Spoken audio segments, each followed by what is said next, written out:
Definitional conversations first, right? Because until the terms are clear, then people are going to be disagreeing, on fundamentals and not realizing that they have different definitions of the same term. Absolutely. So for me, the left begins with anti-capitalism, right? Mm, So, and liberalism is, at least in traditional kind of Marxist understandings, it's part of a broader bourgeois structure that includes liberals and conservatives within it. Inside that structure, liberals are often referred to as the left, but in looking at a traditional kind of political orientation of the broader, political spectrum, the left begins with anti-capitalism, and the term, to be truthful, it's not one that I will usually self-apply for one simple reason, which is that it's actually terminology that's derived from the French Revolution. It was literally based on where people were sitting in a Parisian cafe when they were arguing about the revolution versus the maintenance of the monarchy. The revolutionaries were on the left, and the royalists were on the right, and so it became this proxy, for kind of establishment positions versus anti-establishment positions.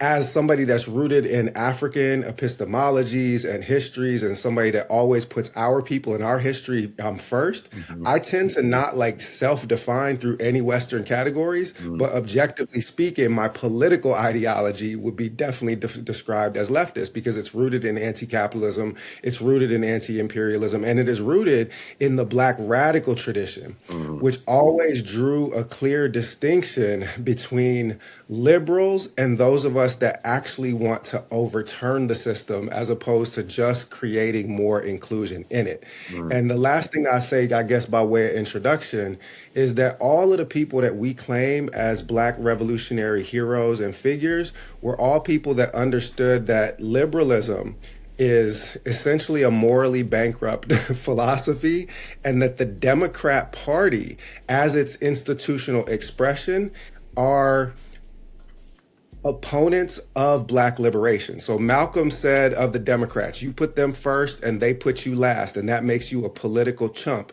He said the liberal is a fox. It bares its teeth. You think it's smiling, you're on the menu. The conservative is a wolf. When it bares its teeth, it's into a vicious snarl that leaves the Black man no illusion as to where he stands. So for Malcolm, for Assata Shakur, for Huey P. Newton, for Fred Hampton, for James Baldwin, for all of our Black revolutionary ancestors, they understood, as Kwame Ture is another one, right? Formerly Stokely Carmichael.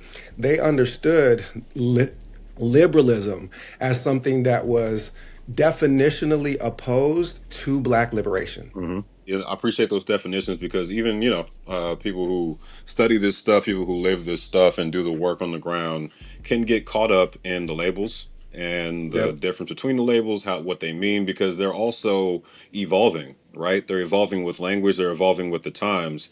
And so to that point, how would you see in today's politics, like right now, how would you Yeah. see where you're positioned?